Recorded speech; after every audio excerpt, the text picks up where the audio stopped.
सिद्ध करें कि रूट 5 एक अपरिमेय संख्या है। इसको हम मान के चलेंगे यहाँ पर, माना कि रूट 5 एक परिमेय संख्या है। इसको हमने परिमेय संख्या मानेंगे। माना कि रूट 5 एक परिमेय संख्या है, यहाँ तक हम मान के चलेंगे। मान लिया कि रूट 5 एक परिमेय संख्या है। इसको सिद्ध करने के लिए ये हम तो लिखना पड़ेगा हमको।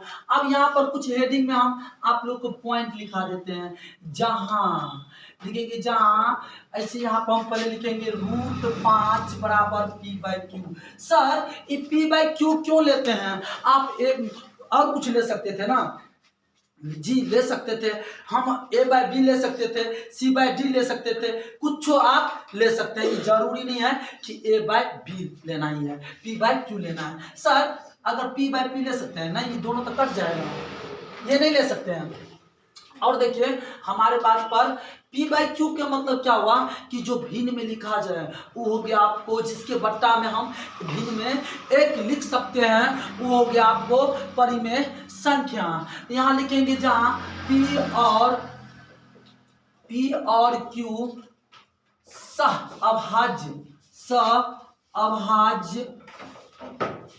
सअभाज्य पूर्णांक संख्या है। अब q बराबर नहीं है 0। इसका मतलब सर हम नहीं समझे। इसका मतलब ये हुआ कि q बराबर में 0 नहीं है। अगर इसके बट्टे में अगर q आ जाता तो q से उसमें भाग देंगे तो माने इंफिनिटी हो जाएगा ना, मतलब ये इंफिनिटी आ जाएगा, अपरिभाषित हो जाएगा, तो गलत बात। मान के चलिए हम 0 से 1 में भाग देंगे, आप बताइए इसका जवाब क्या होगा? इंफिनिटी होगा, हो ही नहीं सकता। 0 का हम कितने बार पढ़ेंगे ताकि 1 आएगा? कि सर एक बार पढ़े तो 0 ही आएगा, सर 2 बार पढ़े तो 0 ही आएगा। भाई 1 कहाँ आ रहा है? तो ये इंफिनिटी आएगा, तो ये क्या है? गलत है। इसीलिए कहा था इसका डज नोट के मतलब हुआ कि इसके बराबर में बट्टा में जो है 0 नहीं रहना चाहिए, है ना, राइट। अब क्या करेंगे, यहाँ पर हम क्यों देंगे। अब यहाँ पर कुछ रूल लगाएंगे। जब आप कोई क्या कहें कि सिद्ध करने के लिए कुछ तो रूल चाहिए। यहाँ पर लिखेंगे दोनों तरफ वर्ग करने पर लिखना पड़ेगा। सर क्यों लिखेंगे? भाई एक बात बता रहे, रूट 5 हो, रूट 7 हो, रूट 11 हो, रूट 3 हो, सब में यही रूल लगाना पड़ेगा आप लोग को। लिखेंगे दोनों तरफ वर्ग करने पर राइट, इतना तो लिख लिया। हमने इसको हम क्या कर दिया? वर्ग कर दिया। इसका भी वर्ग और इसका भी वर्ग करेंगे, दोनों का वर्ग कर दिया। भाई साहब हमने सीखे थे कि किसी को वर्ग लगने पर उसका रूट उड़ जाता है। सर जी हमको याद नहीं है। हे भाई नहीं याद है तो सर है ना, आपको बता रहे हैं, पावर में 2 है तो 2 बार गुना करेंगे, रूट फूट। सर जी अगर इसके पावर में रहेगा तब पर भी हम गुना करेंगे सेम टू सेम, रूट फूट। इसका ये टोपी छिना जाएगा, सेम टू सेम अगर रहेगा तब। यहाँ पर हो गया हमको ये 5 हो गया, इसको मिटा देते हैं। इसको ऐसा ही बताने के लिए आप लोग को हम दिए थे। ये हो गया p/p² प्लस। सर इसको जो कि क्यों ही होगा, इसका कुछ नहीं होगा। हाँ जैसा है वैसा ही रहेगा। आप कहेंगे सर कैसे? p के पावर में 2 है, भाई p के 2 बार गुना करो, भाई क्योंकि तो वही होगा। वो जैसे के तैसे पूरा कंसेप्ट के साथ हम आप लोग को बता रहे हैं।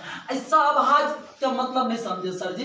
अभाज्य के मतलब बताते हैं कि जिसका, आप कहीं ध्यान से सुनिए, जिसका मौस वनली 1 आना चाहिए, जिसका HCF 1 आ जाए।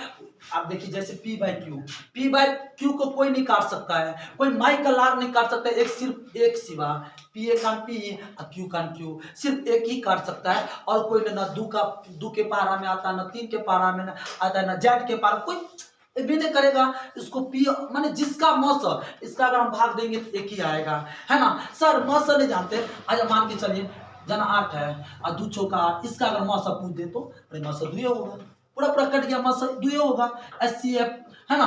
अगर आपको कोई पूछ दिया जाए कि मौसा किसे कहते हैं तो याद रखिएगा वैसी बड़ी से बड़ी संख्या जिसको छोटी संख्या में विभाज कर दे उसे मौसा कहते हैं। जो है ना बड़ी से बड़ी संख्या को छोटी संख्या में विभाज कर दे उसे हम लोग महसा कहते हैं। यहाँ तक चलते हैं। आप ई पी बाई क्यू एक तो हम बता रहे हैं आपको, मान के चलिए 4/12 है, 4 × 4 4 × 12, 1/3 को कौन काटेगा? ठीक है सर, एक काटेगा ना, एक एक तो यही होगा। इसका कोई नहीं काट सकता है, सिर्फ एक ही काट सकता है, उसको हम लोग सभाज्य संख्या कहते हैं, सभाज्य पूर्णांक संख्या कहते हैं। इतना तो हो गया। अब हमने सीखे थे क्रॉस मल्टीप्लाई। अब हम क्या करेंगे, बट्टे में 1 देंगे और क्रॉस मल्टीप्लाई करेंगे, कोना कोनी का हमने गुना करेंगे। अब देखिए हम बोर्ड पर आप लोग थोड़ा ध्यान से दीजिए, इसको हम गुना करेंगे तो ये हो गया 5q², इसको गुना करेंगे तो ये हो गया p²। अब क्या करेंगे, ये हम क्यूब के q² रखेंगे, इसको हम समीकरण तब तक फर्स्ट रख लेते हैं क्योंकि हमको आगे इसमें काम आएगा।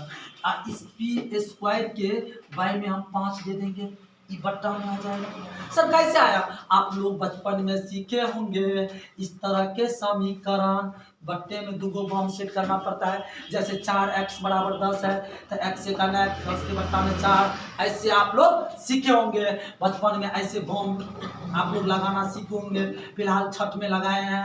देखिए अब हमारे बात पर सही से जो गुना में रहता है उधर भाग में ठेल देंगे हम, है ना।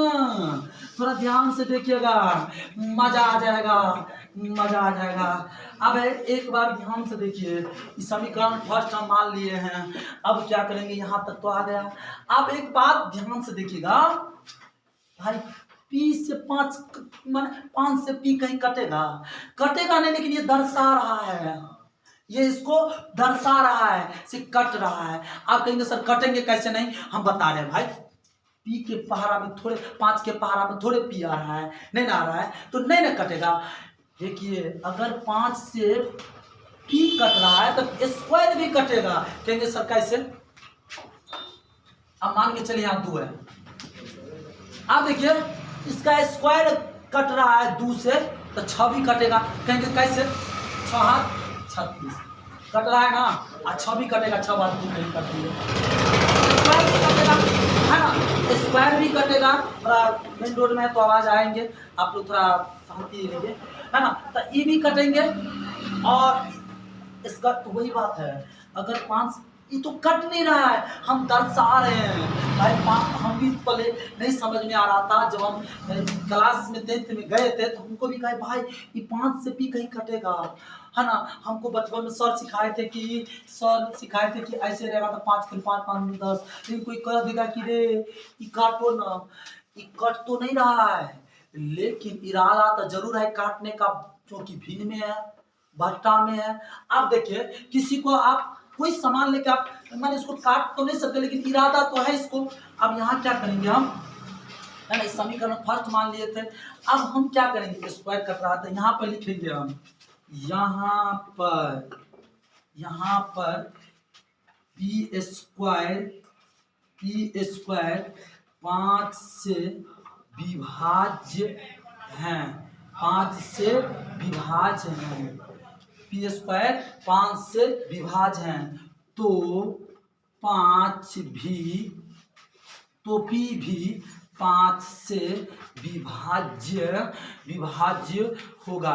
अभी हमने बताए थे, अगर मान के चलिए यहाँ 3 है, अगर स्क्वायर इससे 3 से विभाज्य है, स्क्वायर मतलब 6 36 और 3 कट रहा है तो 6 भी 3 से विभाज्य होगा, स्क्वायर 6 36 ऐसे बताए थे हम, तो p भी 5 से विभाज्य होगा।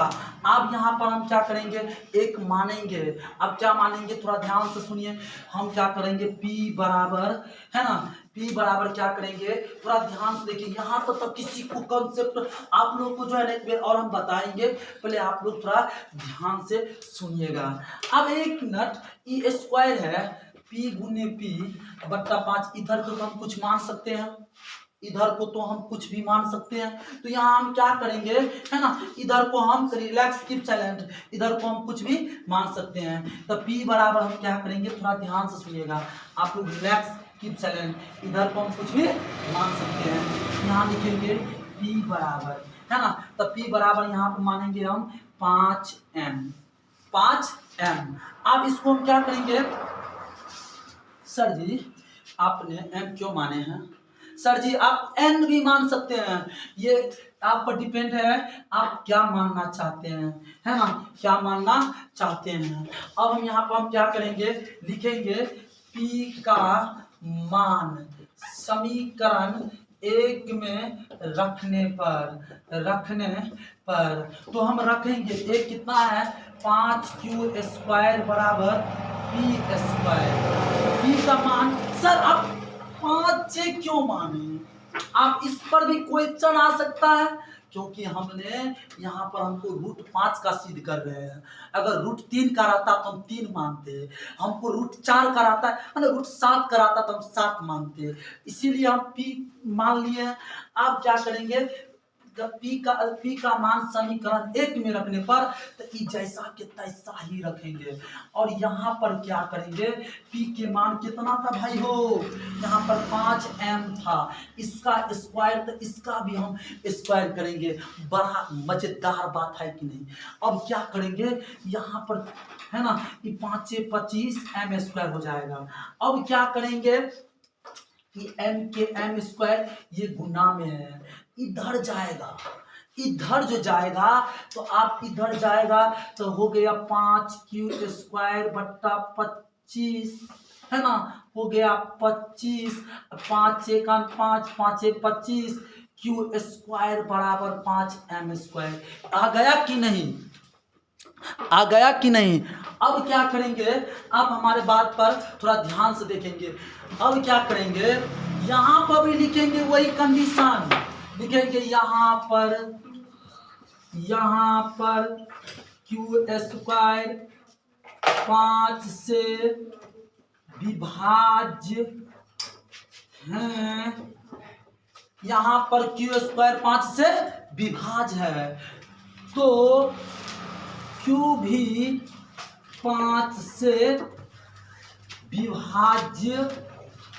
विभाज्य होगा। यहाँ तक तो लिख सकते हैं, ये भी विभाज्य होगा। आप देखिए सर यहाँ तक लिख लिए, अब क्या करेंगे, देखो गलत है कि नहीं। ये कह रहा है पी के, थोड़ा ध्यान से सुनिए, कह रहा है कि 1 से ही कटना चाहिए, लेकिन यहाँ तो 5 से कट रहा है। P और Q जो कह रहा है या तो ओनली 1 से कटेगा, यहाँ तो कह रहा है 5 से, तो गलत भाषा है कि नहीं। ये कह रहा है, देखिए यहाँ कह रहा है कि तुमको विभाज्य कर रहे हैं, और ये भी कह रहा है कि P को भी 5 से, हम क्या बोले हैं, P को या तो 1 ही काट सकता है, P एक काट P, आई में P को 5 लगा रहा है भाग, यहाँ पर हम थोड़ा काट रहे हैं P का, इधर Q को भी कर रहा है 5, अब P और Q के 1 जो काटना चाहिए, जो कि P और Q को 1 काटना चाहिए, लेकिन कह रहा है कि सहभाज्य का होता है, कहता है 1 ही कटेगा तो सहभाज्य माने ये क्या कहते हैं, P और Q तब परिमेय संख्या होगा। लेकिन यहाँ पर p² को, बड़ा दुख की बात है, p² को 5 काट रहा है और q² को 5 काट रहा है, बेचारा मारा गया। आप देखिए सबसे पहले इतना तो समझ गए, अब हमरे गलती था, हम पहले समझ रहे थे कि बहुत नीक आदमी है ना, अगर हम परिमेय को मान के चल गए थे, लेकिन ये बेचारा निकला अपरिमेय। लेकिन आदमी कहता है पहले तो मान के चले थे है बहुत नीक है, अब बाद में पता चला रही तो सही में ये था, है ना। तो यहाँ पर लिखेंगे, यहाँ की भाषा यहाँ नहीं लिखेंगे, थोड़ा दिक्कत हो जाएगा, तो यहाँ पर हम लिख लेंगे, यहाँ पर साइड में, नहीं तो कहीं भी लिख लेते हैं कि हमारी मान्यता गलत है। भाई हम माने थे कि अच्छा आदमी है, अब बाद में निकला खराब, है ना। तो यहाँ पर लिखेंगे हम हमारी मान्यता, हमारा या हमारी मान्यता गलत है, या तो अपरिमेय है, या तो अपरिमेय संख्या है ना। अब देखिए हमारे जो है ना हमारे बोर्ड पर आप लोग ध्यान सुनिए, जिसको समझ में नहीं आएगा वो बच्चे थोड़ा गौर से देखिए। एक बार फिर से मैं बता रहा हूँ, सिद्ध करें कि रूट 5 एक परमेय संख्या है, तो हम इसका उल्टा मान लिया कि भाई तू परिमेय बन जाओ। माने ये कह रहा है कि चोर है, मान के चलिए कोई कह रहा है कि ये चोर है, तो चोर कैसे है तब हम पहले मान लेते कि नहीं सही है। जब मान लीजिए हम ही मुखिया है तो कहने सही है सही है, अब गवाह सब आ गया, अरे तोरा तो माने तो बड़ा निक आदमी है रे, तू सही में चोर है, अपरिमेय है तो हम मान लिए तो सही में अच्छा है। माना कि एक परिमेय संख्या है, पहले पी बाई क्यू पर चेक किए, पी बाई क्यू पर चेक किए रूट 5 दे करके। अभी जहाँ पी और क्यू सभाज्य पूर्णांक संख्या है, बटा में 0 नहीं होना चाहिए, तो यहाँ लिखिए दोनों तरफ वर्ग करने पर, तो दोनों तरफ हमने वर्ग कर दिया। अब क्यों किए, आप वो भी कंडीशन है, ए भाई जो रूट 7 हो, रूट 3 हो, रूट 11 हो, रूट 13 हो, तो ऐसा ही रूल पर आप लोग गर्दा उड़ा दीजिएगा, ऐसा ही है ना, ऐसा ही सिर्फ मतलब मैंने रूट 13, रूट 7, रूट 17 ये सब आ जाए, इसी रूल पर बनेगा, right. P square by Q square इसका उड़ा दिए हम। अब हम क्रॉस मल्टीप्लाई किए हैं, बचपन में आप लोग कैंचिया गुना सीखे होंगे, गुना कोनी है ना, तो इसको गुना किया 5 स्क्वायर, इसको गुना किया पी स्क्वायर। भाई साहब ए भाई देखो क्या किए हैं हम, क्या बोले बॉम्ब सेट करना है, बॉम्ब होता है सेट करना, अरे भाई बॉम्ब हम लोग छठ में भी बॉम्ब फोड़े हैं है ना, क्योंकि क्यू स्क्वायर पी के बट्टा में तेरा पी के बट्टा में बॉम्ब में कोई कर बजा के टाइम बीरी बॉम्ब टाइम बॉम्ब लगा दे है ना। अभी क्योंकि है अब क्या किया हम इसको समीकरण फर्स्ट माने थे, हम क्या बोले थे स्क्वायर भी अगर स्क्वायर 5 से विभाज्य है तो पी भी 5 से विभाज्य होगा। अब हम अपना मन से मान लिए, सर क्यों माने, अरे भाई क्यू पर दर्शा दिए हैं तो आपको हमारा पी पर भी दर्शाना होगा, तो हम क्या लिखे पी के मान समीकरण 1 में रखने पर समीकरण हैया है हई वाला, तो हौ वाला यहाँ पर लिख दिए हम। अब क्या किए सेम टू सेम पी के जगह बचाएगा ना, तो भाई पी के जगह इसका स्क्वायर इसका भी स्क्वायर, ये 5 के 5 ये 5 25 क्यू स्क्वायर। अब ये इधर हम बोले बॉम्ब सेट करने के लिए, अरे उधर नहीं जोड़े ना गाछी कलम इधर पी के एम क्या में स्क्वायर, ये 5 क्यू स्क्वायर के बट्टा में 25 कट गया इतना। आप देखिए वही कंडीशन लिख दिए यहाँ पर क्यू स्क्वायर 5 से विभाज्य है, लिख दिए या तो क्यू भी 5 से विभाज्य है, मतलब ये कह रहा है अगर स्क्वायर विभाज्य है 5 से तो क्यू भी 5 से विभाज्य होगा। हमारी मानता गलत है, यह तो अपरिमेय संख्या है, राइट। आप लोग को समझ में आ गया तो लाइक कमेंट से